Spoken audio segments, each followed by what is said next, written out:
Hello and welcome to the Film Pulse podcast. This is episode number 392. My name's Adam Patterson. With me today we got Kevin Rakestraw. Hey, Kevin.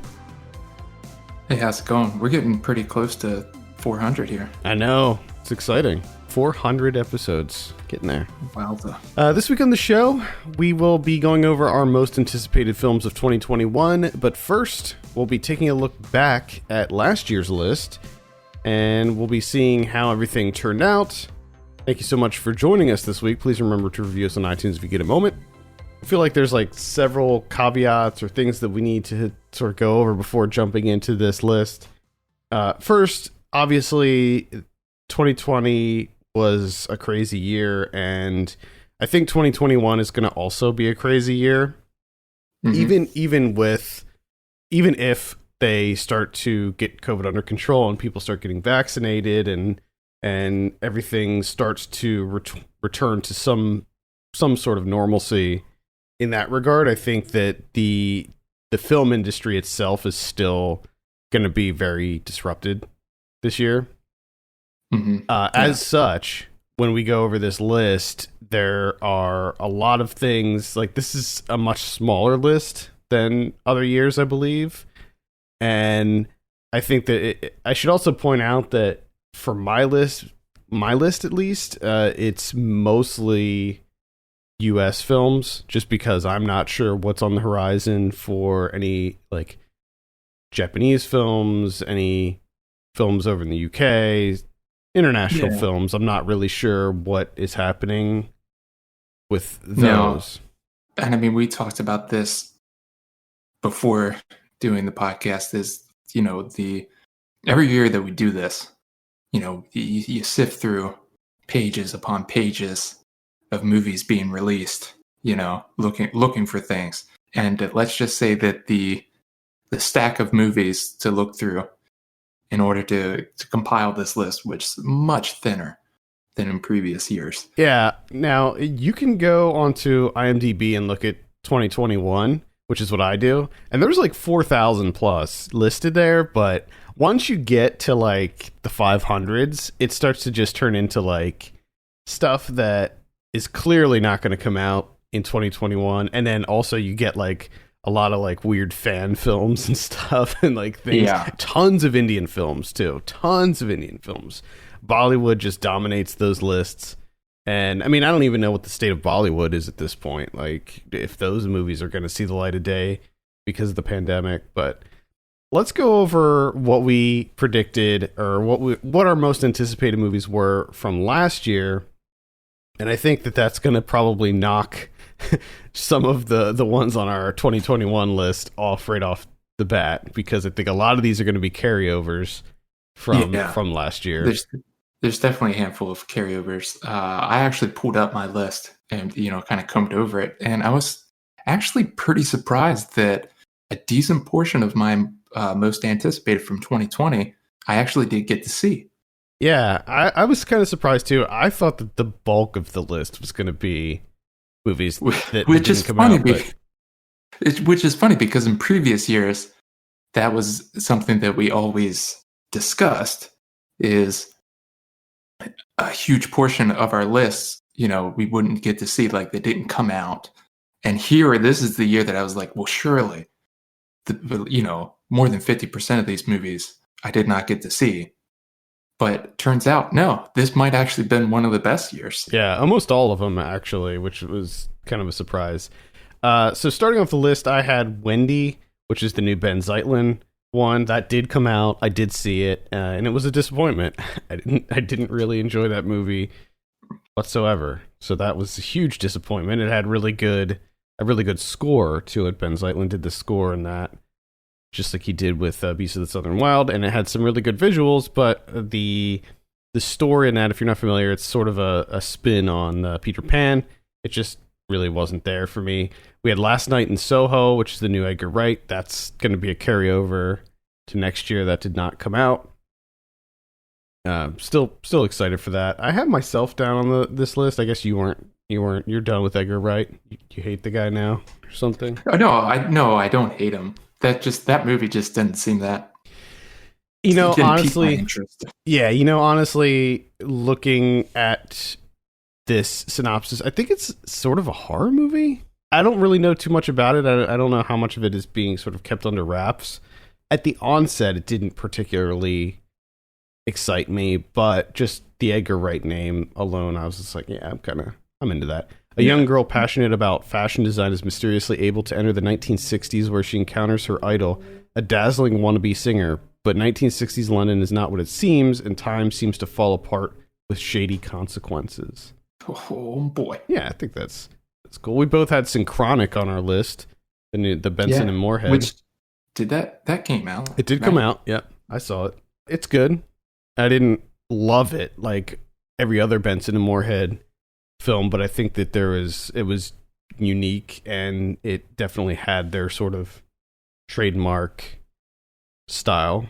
It's worth a look for sure. It didn't quite make my top movies list, but certainly up there. The French Dispatch, which that didn't. I'm not even sure that's going to come out in 2021. I don't know if that got a new release date. I looked it up, and it doesn't seem to have one. So I'm hoping. I mean, it's done. So if you're not familiar, that's the new Wes Anderson. I think that should be coming out in 2021. I hope it does. We both had Tenet on our list, the new Christopher Nolan. I did see this. This did come out. This was a little bit of a contentious release because they forced it into theaters when they shouldn't have, and I think that was completely inappropriate. And I understand where Christopher Nolan's coming from, and he wants to save theaters and all of that, and I do too, but not at the expense of the public safety of people. Did you see Tenet yet? No, not. I for some reason, and I think that this speaks more largely to the well-documented case of me kind of like not being into movies, like not having it in 2020, and for whatever reason, like the option of seeing Tenet, I'm just like, I don't have it in me. I just don't have it. It's good. It's quite good. I would definitely recommend seeing it. It's a bit of a mind fuck. You gotta try to wrap your head around what the hell's going on in it. Lots of time. I mean, the cool thing is like the time manipulation that you see in it. The action scenes that use the time manipulation, I mean, that makes it worth a look in and of itself. Where they reverse time and stuff, like objects work in reverse. It's just really crazy, and I want to rewatch it actually. But yeah, I really enjoyed Tenet.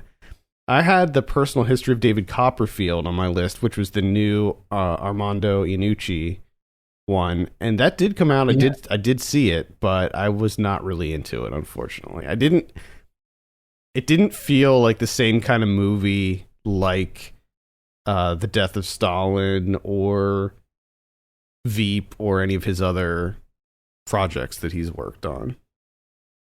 I didn't find it like particularly funny. It was very lighthearted, but I don't know. It was fine. It was a little bit of a disappointment for me, I guess. Bill and Ted Face the Music was on my list. That ended up on my top 10. I loved it. Ghostbusters Afterlife. That's another one that was supposed to come out that didn't, so that'll be in 2021. We both had Defy Bloods on our list. That did come out. That was on Netflix. It's the Spike Lee one. Turned out great, I thought. I think you liked that one too, right? I liked it. I wasn't huge on it, but it's enjoyable. Yeah.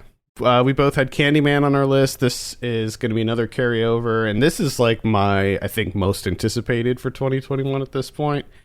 I'm just my hype for Candyman has hit a fever pitch. I'm really, really excited for that. This guy can't take it anymore. I can't take it. I need the Candyman. Fucking losing it for Candyman. We both had I'm Thinking of Ending Things on our list, the Charlie Kaufman. That did not work out. No, that didn't work out, unfortunately. Neither of us were into that. A lot of people were. A lot of people liked it, and I think that's great, but for me, just wasn't quite there. I had The Invisible Man, and that turned out to be my number 2 movie of the year, so I was happy with that. It was the last movie I saw in theaters before the pandemic, too. Yeah. On the Rocks is another one that I had. This is the Sofia Coppola one. I didn't see it. It came out on Apple TV Plus, but I did not see it. So, oh wow, I should probably do that at some point. Get on that. Yeah. Come on. We both had Prisoners of a Ghostland on our list. This is another one that's near the top of my list for 2021. This is the Shien Sono directed movie with Nicolas Cage. It's going to be I believe his first English language film. Yes. And it's probably going to be insane. So really excited to see that in 2021, hopefully. I think that'll definitely come out this year. I had Promising Young Woman, which did sort of come out. It got a theatrical release on Christmas Day, and I think it's going to be hitting VOD sometime this month. Mm-hmm. I really enjoyed this one. This ended up on my top 10. We both had... Well, I had the Saw movie, which at the time was not titled. That was a temporary title. It's been since changed to Spiral. This is the Samuel L. Jackson, Chris Rock, Saw reboot. Still pretty excited for that. Oh, yeah. Forgot that was happening. Yeah, that was supposed to come out, and that didn't. This year, hopefully. We both had Dune on our list. The Denis Villeneuve. Mm-hmm. That's going to be a carryover. I believe that one, that's going to be one of the ones that HBO Max gets. Yeah. I had Gunpowder Milkshake. That didn't come out. That's going to be coming out this year. I wasn't like super excited about that to begin with, but I'm still like kind of interested in it. BIOS, which is going to be that sci-fi one with Tom Hanks, that never came out. That should be coming out this year. Let Them All Talk, which was a Steven Soderbergh movie. I'm not even sure what that is, actually. I want to say that did come out. Did it? I'm pretty sure it did. I'm not even sure what it is, to be honest with you. Oh, it's the one with Meryl Streep. Yes, that did come out on HBO Max just in December, actually. Adam doesn't care anymore. I forgot that Soderbergh did that. Halloween Kills. That never came out, but still excited for that. That's the sequel to the David Gordon Green directed Halloween reboot or sequel, sort of sequel. Possessor was on my list. I ended up really enjoying that. I think you liked that too, for the most part, right? I did, yeah. I mean, I had some issues with it, but for the most part, I liked it. I don't know if we both had it or not, but I have Cajillionaire on the list here, and that was I had it on mine too. So I think that I guess would be the top disappointment of last year. Yeah, that was a pretty big disappointment, unfortunately. We had Coming to America. Yes. That'll be out very soon, actually. I think next month that's coming out, and that's going to be on, is it Prime? Amazon Prime, I think. I think it's a Prime movie. Yeah, pretty sure. So that's I'm excited for that. I'm really excited for that. Godzilla vs Kong, that got pushed back. Hopefully that'll be out this year. Eternals, which is the Chloe Zhao Marvel movie. Pretty excited for that. That's where all the fusses with Kumail Nanjiani getting jacked. It's happening on Twitter right now for some reason, even though he got jacked like a year ago. And I guess people are just running out of things to talk about, dude. Nothing's happening. That's pretty much it for like the big ones that we were excited for. I think we were both somewhat excited for Wonder Woman 84, and that turned out to be a pretty big disappointment. I had New Mutants on this list just because New Mutants was the one that like took 20 years to come out, and you couldn't give up on it. It's been on your list for ages. But here's the thing, and if you go back and listen, I didn't listen to last year's show, but I said like that I was not thinking that it was going to be a very good movie. I didn't anticipate it being a very good movie, but I liked the concept, and it turned out that I don't know if they like held back on that movie or if they changed it or what, but I don't know. It didn't something happened with that movie, and it turned out to be very bad. So I had a couple on my list that actually did, turn up being in like my top whatever number you want to call it, oh, like The okay, Whistlers, Versus Cow, oh yeah, yeah. uh, Never, Rarely, Sometimes, Always, Deer Skin, Mandibles, the other Dupio. I guess that's a holdover. That did play some festivals. I saw it at a Yeah, festival, but yeah, it didn't get. I don't think it got a proper release. I'm still waiting for Saint Maud. Yeah, I don't know that got a I limited don't know what release. I don't know what the hell's going on with that movie. It came out in theaters. It got pushed back, and then it did have a small run in theaters. But I don't think it ever came out on VOD. I never saw it, and I didn't get. I usually get the fear consideration screeners at the end of the year, and I didn't get one. So I don't know what's going on with that. And here's an interesting one that I had on that I have managed to forgotten about numerous times, and that's the movie Underwater with Kristen Stewart. Pretty Yeah. much forgot about it like immediately after it was released. Like I had this 1 day window where I didn't watch it when it came out, and then I completely forgot about it until I think it was your year-end horror list. Mm-hmm.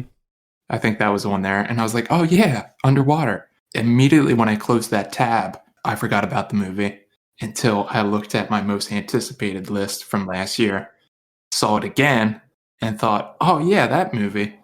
And probably when I close this tab and we're done recording, I'll forget about Underwater for the rest of my life. It's unfortunate too because it's a really good movie, and I think that the title maybe hurts it a little bit because it's kind of a generic title. Yeah, it's not memorable Yeah. in any way whatsoever for some reason for me. The movie is really underrated, I think. It came out in January, if I remember correctly, and I saw it in the theater, and it just kind of came and went, and not a lot of people were talking about it. I think horror fans were talking about it. I think a lot of horror fans really enjoyed it. But yeah, I mean, it was an easy pick for my top horror list. It's worth a look. I'm sure it's on VOD at this point. I just got to remember it. gotta add it to that Letterboxd watch list thing. All right, let's go over what we have coming out in 2021. I think we'll alternate. We'll do a little bit of back and forth here. I don't have any kind of order to mine really. Like clearly, there's some that I'm more excited about, but just because I don't even know if a lot of these are going to be coming out this year. Like some of them, like most of the ones I have on my list, I know are coming out. Mm-hmm. Some of them I'm like a little hazy on, but the ones that we just went over, it's pretty much you just copy and paste them on if they didn't come out last year. Like Candyman, French Dispatch are probably my top two, but one that was not on that list is Crypto Zoo. This is directed by Dash Shaw. It's it's an animated film voiced by Jason Schwartzman, Lake Bell, Michael Cera, and it's about a group of crypto zookeepers trying to capture a Baku, which is a dream-eating hybrid creature of legend. Yes. So, yeah, this is directed by the guy who did My Entire High School Sinking into the Sea. And, yeah, I'm pretty excited for Crypto Zoo. That's coming out soon, apparently. Well, it's going to be premiering at Sundance. And Sundance this year is going to be virtual. So if you want to see it, you can pick yourself up a ticket. I'm sure the tickets are going to go on sale at some point if they're not already. I guess that I've just run through some of the stuff from last year that I can just pull over to this year because who knows what's happened. The Mandibles, like I said, Saint Maud, the new Apichatpong. We have a Scythical movie, Memoria, with Tilda Swinton. Who knows if that'll come out. The Abel Ferrara's Siberia. I don't know if that ever came out or when it will. The one with Willem Dafoe. And Dee Reese's The Last Thing You Wanted, which I'm not sure when that's coming out anymore. But going into 2021, stuff that I know is playing festivals The first one of which I know is playing Slam Dance, and that's from the director of How the Sky Will Melt, Matthew Wade. He has a new one coming out called A Black Rift Begins to Yawn, which I was a big fan of How the Sky Will Melt. No one really makes movies like Matthew Wade does. And this one is based around two women working on a mysterious project that distorts their memories of time, place, and identity. And it's shot in and around rural Idaho. So, yes, please. Keeping with that sort of theme, another one that's the one that's on my list that I'm sure is on your list too is Strawberry Mansion, which is the new Kentucky Audley, Albert Burney one. Oh, God, yes. I knew that was going to be on your list as well, so I figured I should mention that. Pretty excited about that. That is playing, I can't remember what, that's Sundance. That's playing Sundance. That's going to be playing Sundance. I mean, Albert Burney movies, creativity. Through the roof. Off the charts. Yeah. This is a guy who did Silvio and Tux and Fanny. Another one that's on my list. Oh, sorry, you go ahead. It's your turn. Well, yeah. I mean, my next one was going to be Strawberry Mansion, which, just to give you a little bit more, is in the not too distant future, there's dream audits, and your dreams are taxed. And I think it's Kentucky Audley plays the auditor that goes to this house and goes through a vast VHS collection, archive of dreams. Which, I mean, come on, sign me up for that. Another movie playing Sundance is I Was a Simple Man. This is the latest from Christopher Makoto Yogi, who is the director of August at Akiko's, which was one of my top movies from last year, I think, or the year before. I mean, August at Akiko's is just an incredible movie. And so with that, pretty much anything that this guy does moving forward, I'm just going to watch. And this is a ghost story set in the pastoral countryside of Hawaii, told in 4 chapters about an elderly man facing the end of his life, and he's visited by ghosts. Yeah, I should have looked at the Sundance list. I didn't even look at the Sundance list. Man. One that's on my list is Halloran, which is the new Mike Flanagan horror movie. This is going to be sort of a sequel to Dr. Sleep, which focuses on the Halloran character, the character in The Shining, originally played by Scatman Crothers. Okay. And this is going to be about him. That's all I know about it. I think that it has wrapped, so it could be out this year. Pretty sure shooting wrapped on that. So hopefully we'll see that this year. Another movie playing Sundance. I actually have movies to look forward to at Sundance this year. And you know what? You can see them too if you want to. I know.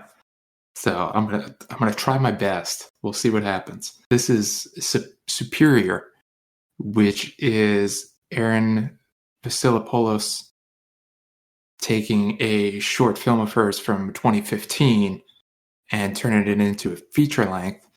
Superior was a film that I saw, the short film version was something that I saw on No Budge years back that I really enjoyed.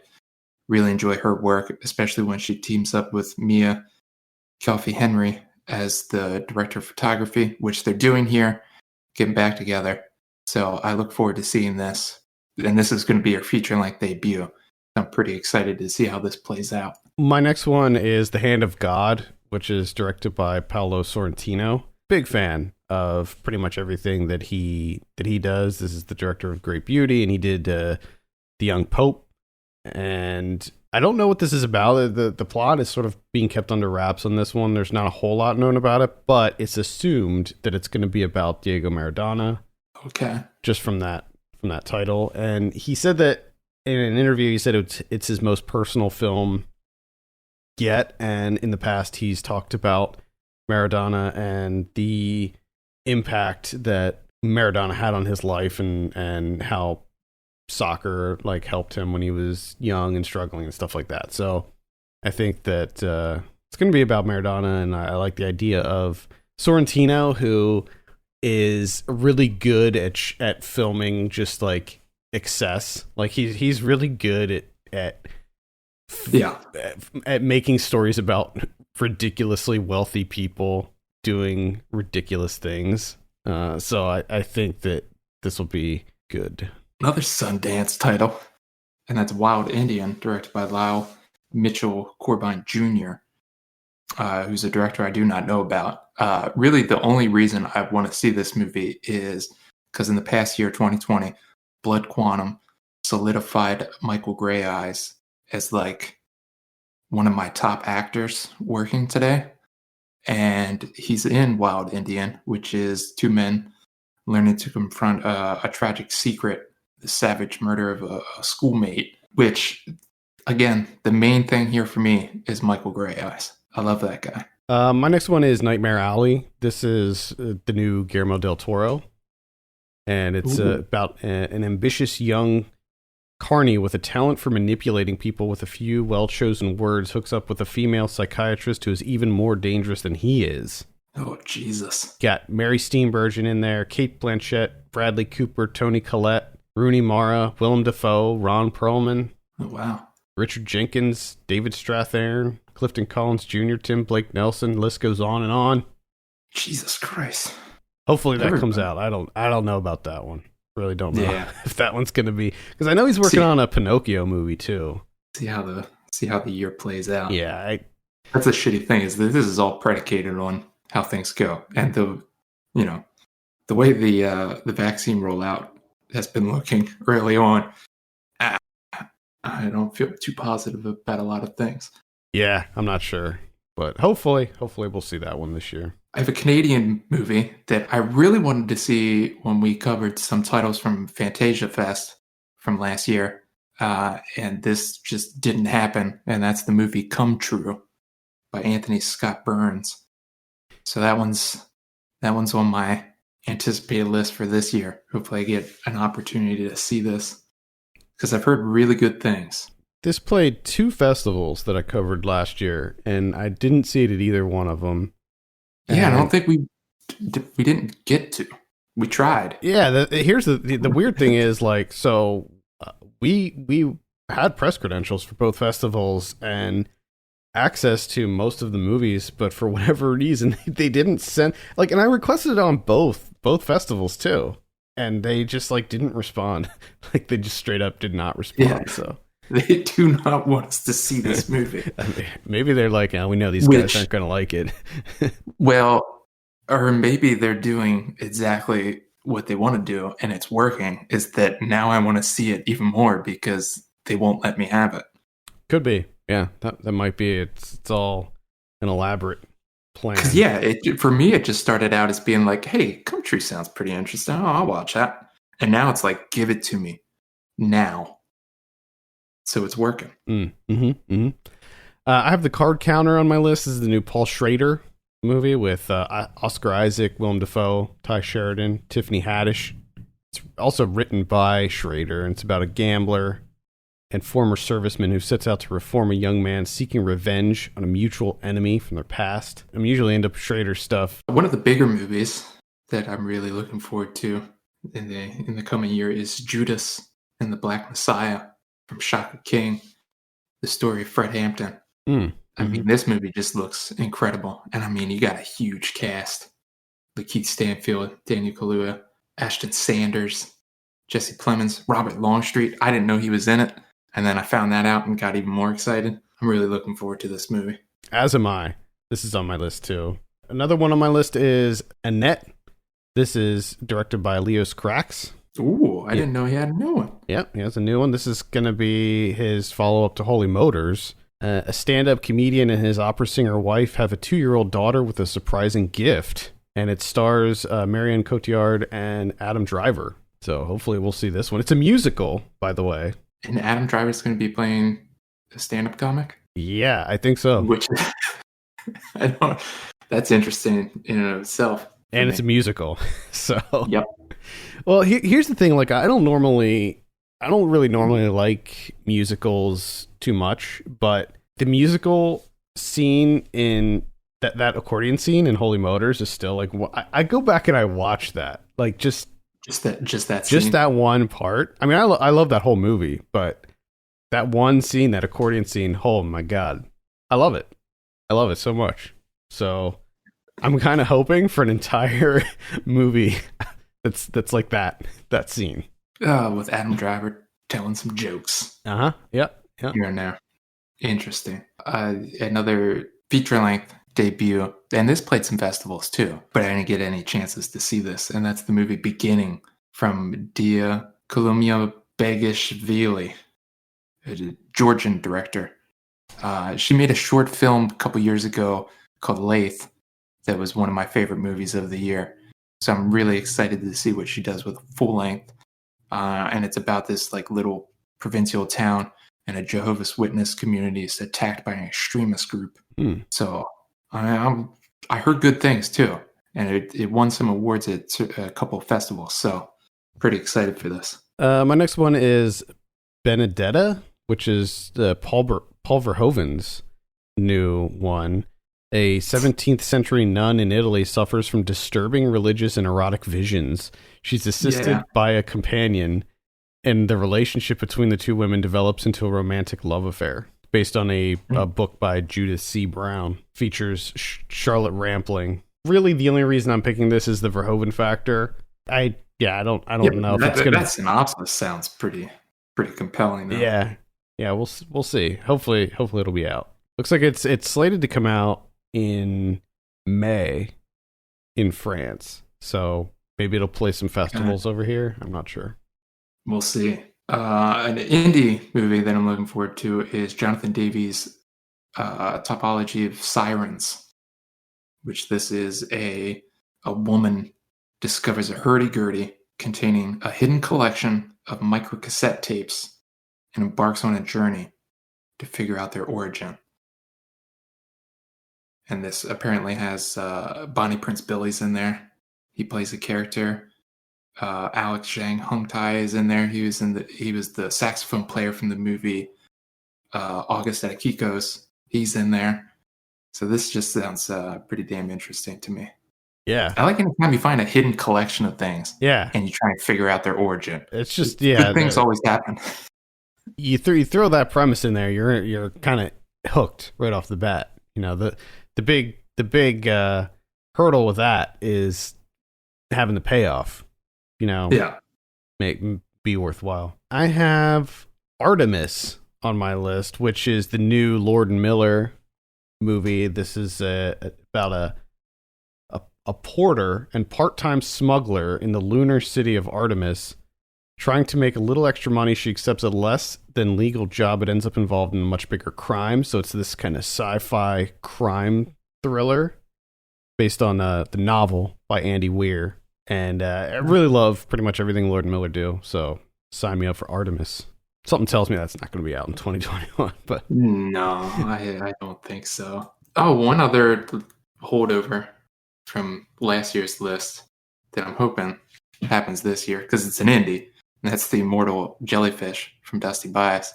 This is Whitmer Thomas and Robert Longstreet. This is one where Whitmer Thomas plays an off-the-grid goofball who has a fire piss problem. He's got a problem with his fire piss. And then get into some madcap crime solving somehow. Yeah, I don't know. I just need to see it. That's all I know. Yeah, I really want to see this as well. I'm pretty excited for this. Which is really interesting, too, because Whitmer Thomas, he was in another movie, Dim Valley, from Brandon Colvin. And this is he's still like a small-time comic at that point. And like a lot of the short films that I saw that played on No Budge that he was in or made. And now he's pretty big time. It seems like he had like an HBO special. Yeah, he's got albums. He had that special, and I think that HBO special is what really helped him out. But honestly, I think the big thing was that video that he made that went viral. That like baby, where the baby. Like I'm pretty sure that was the thing that really propelled his career. Honestly, yeah. Because, I mean, the video is hilarious. The song is hilarious. Did you see the Christmas version?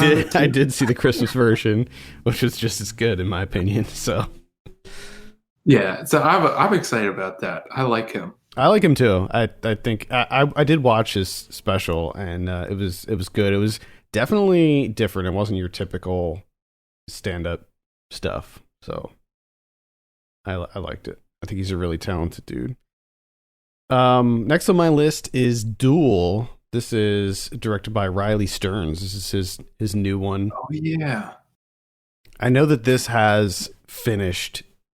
This has wrapped. So I know that it should be coming out in 2021. So hopefully it does. It stars Karen Gillan and Aaron Paul. I don't really know anything about it. I think that there hasn't been like any plot details, but it's marked as a sci-fi thriller. So yeah, I'm into it. A movie that's a holdover. Well, actually, I'm surprised that it wasn't on my list last year. So it's not really a holdover, but it was something that I thought I would see in 2020. But then, I had this weird release thing, which we've already kind of discussed a little bit, and that's Nomadland from Chloe Zhao. Mm-hmm. So I'm hoping, that should happen for me in 2021. Pretty sure. It feels like everyone else has already seen this movie. Yeah, it is playing. It did get a small release, and I have a screener for it, but I didn't get a chance to see it yet. That's the only other thing that I had an issue with 2020 is it was kind of hard to keep up with movies. Like in the way in which they were released and where they were released, when. I 100% agree. I, at one point, just got completely overwhelmed, especially towards the end of the year. And I was talking to Ken about this, who is a writer on Film Pulse, and he's my co-host on Saved by the 90s.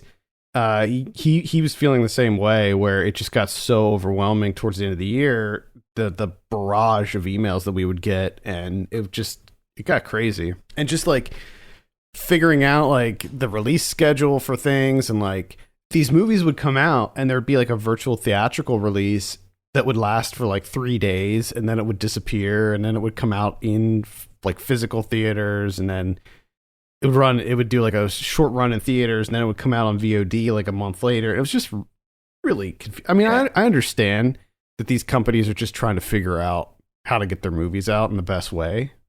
So like I can completely understand it, but I'm hoping that this will result in a model, like a release model that can be sort of standardized and used by everyone and sort of works. I hope get a little more organized, because even like the film festivals were difficult too, because everyone was doing it so differently. The passes where you would have to pay. You could watch it anytime. There'd be a specific window in which you could watch it. Yeah, where it was streaming and you had to watch it at an exact time. Like, it was just too much research, really, for me. Yeah, all the different platforms and stuff and methods that you had to go by, and like I remember when they started announcing that a lot of these festivals were going to be virtual, and I was like really excited about it. I'm like, oh, this is so great! I get to check out all these festivals and I don't have to travel, and this is awesome. And then it turned out to be like so overwhelming that I was just like, oh, I wish it would just go back to the other way. Like I would gladly just go to Park City and attend Sundance and go to Austin and attend South by, and I would rather do all of that than these virtual ones, even though the virtual ones are seemingly more convenient. The problem that I found is that when you attend a film festival, your everything is based around that film festival. You know what I mean? Like your life is that film festival for that period of time. But when you're doing a virtual film festival, you have your regular day-to-day life and the film festival. So it's like, oh yeah, I'm attending Fantasia Fest, but I got to mow the lawn. It's like it becomes way more overwhelming. Yeah, exactly. Next on my list this is probably not going to come out this year, but I'm kind of hoping it does, and that's the new Paul Thomas Anderson movie. It doesn't have a title yet, which leads me to believe that it's definitely not going to come out this year, but it's set in the 70s in the San Fernando Valley, and it follows a high school student who is a successful child actor, and that's all I know. That's all I need to know, honestly. Yeah, he's one of those. Even though I haven't loved his films as much as I used to, he's still one of those guys that you don't have to tell me the synopsis. I'm watching it. Mm-hmm. I'm already signed up. That's all I have. I get a couple other ones here. Diabolic is the first one. This is a remake of Danger Diabolik, the Mario Bava film. What? Are you kidding me? Tell me more, please. It's directed by Antonio and Marco Minetti, and all I know is that it is a remake of Diabolik. I'm assuming it's a remake. There's no, like, I don't have a plot synopsis or anything. It is an Italian film, so it's not like, some American version of it. It is Italian, and the only thing that I really have to go on is some stills from it, and it looks like they are sort of retaining the same visual style of the original. So I'm 100% on board with a new Diabolik. I love it, and I hope incredible. Yeah, I really, really hope that this comes out this year. A couple other ones that I will throw out there that I'm not that aren't really on my list, but just some kind of notable releases. Dragon's Lair is one of them.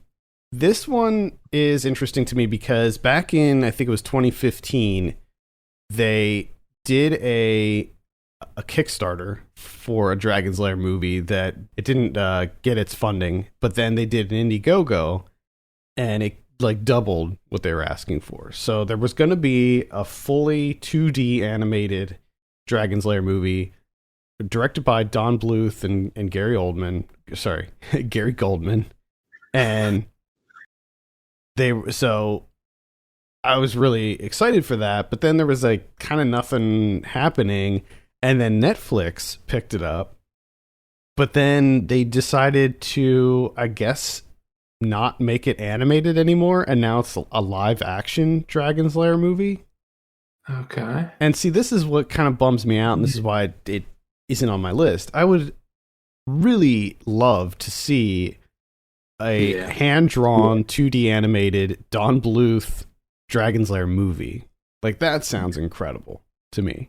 But the fact that Netflix has seemingly scrapped it, and they're now doing a live action one, and Ryan Reynolds is playing, what's the lead character's name? Dirk, I think.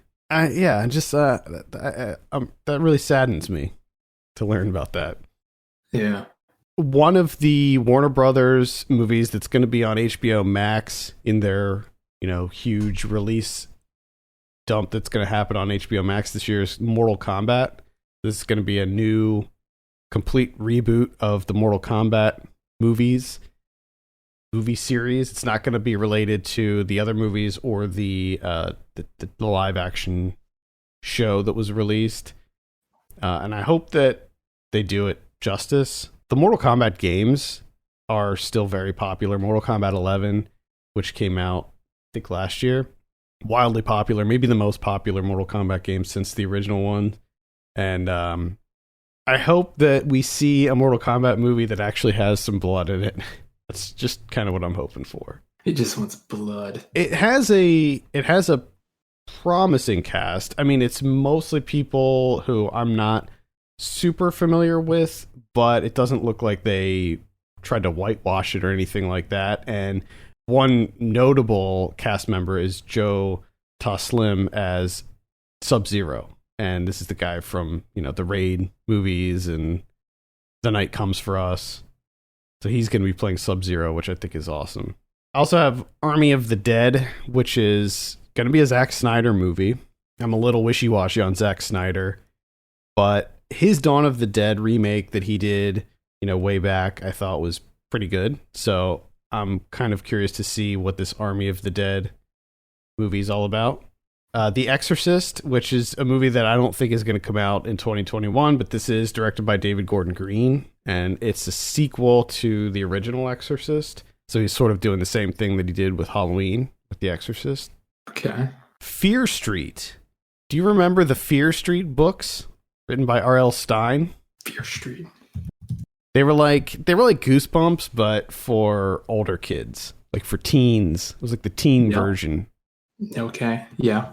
Well, they're adapting those into a trilogy of movies directed by Lee Janiak, who did Honeymoon, which I really liked a lot back in like 2014. She was on the podcast, actually.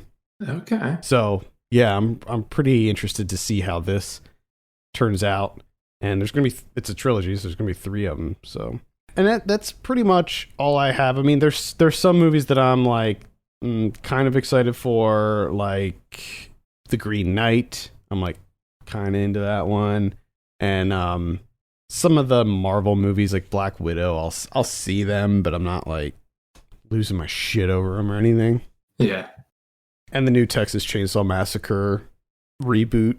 Every time they make a new Texas Chainsaw movie, I feel like I get pretty excited for it and then get burned inevitably. So like with this one, it's like I'm not really like I'm kind of tempering my expectations. I don't know if we even really need another Texas Chainsaw.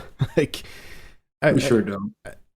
Like I feel like the reboot that they did, the original reboot that they did like years and years ago, still holds up. Like I think it still works. So I'm not sure we need another one, honestly, but yeah. We'll see. That's pretty much it on my list, other than all the ones that were carryovers from last year. What do you think about 2021 overall? It's kind of a weak year, but at the same time, I think that we'll probably see a lot of interesting things coming about that, you know, we weren't aware of, you know, during this episode. What do you think about, like, do you think we're going to see interesting. Do you think we're going to see a lot of pandemic themed movies? Do you think that's going to happen, or do you think that's going to happen later on? I don't know, because it's going to happen. You know that, like, and there's going to be so much. Either it's going to be based in the pandemic, or there's going to be references to the pandemic. It's going to be a lot of forced jokes about the pandemic, which is going to be awful. It's just going to be awful. All of it's going to be terrible. Do you think like Seth Rogen's working on a pandemic movie right now? Probably. Someone. There's a number of people that are. I'm sure of it. And they're all going to be bad. My only hope is that people who are making these pandemic themed movies just try to come up with something interesting. You know, like, I don't know. We'll probably see we'll probably see a lot of horror movies. I mean, we've already seen Host, which I think was the best example so far of a pandemic movie. But I think that we'll probably see some horror movies where it's like their house is haunted and they can't leave because they're in quarantine. Yep. Oh, boy. All right. I think that's going to do it. Let us know what your most anticipated movies of 2021 are. I think this is a pretty solid list. I'm pretty excited for that. And also, like, again, there's going to be a lot of stuff playing at festivals this year. Sundance is virtual. Slam Dance is virtual. South by Southwest is virtual. I can't remember if any of the other ones are, but I think most of the festivals are going to be virtual this year. And the cool thing is that, if you couldn't travel to these places before, now you're going to have the opportunity to buy passes or tickets and see some of these movies. So, and I very much encourage you to do so. Like, I know that for some people, spending like $20 to see a movie at a virtual festival it's a lot of money. I get that, but I think we should also work to support these indie filmmakers and support these film festivals during this time. With that, I think we can close it out. I thank you all very much for joining us. You can follow us on Twitter at FilmPulseNet and at FilmPulseKevin. You can send us your questions and topics to podcast@filmpulse.net. And if you have a minute, consider reviewing us on iTunes. We'd appreciate that very much. For Kevin Rakestraw, my name is Adam Patterson. We'll see you next week.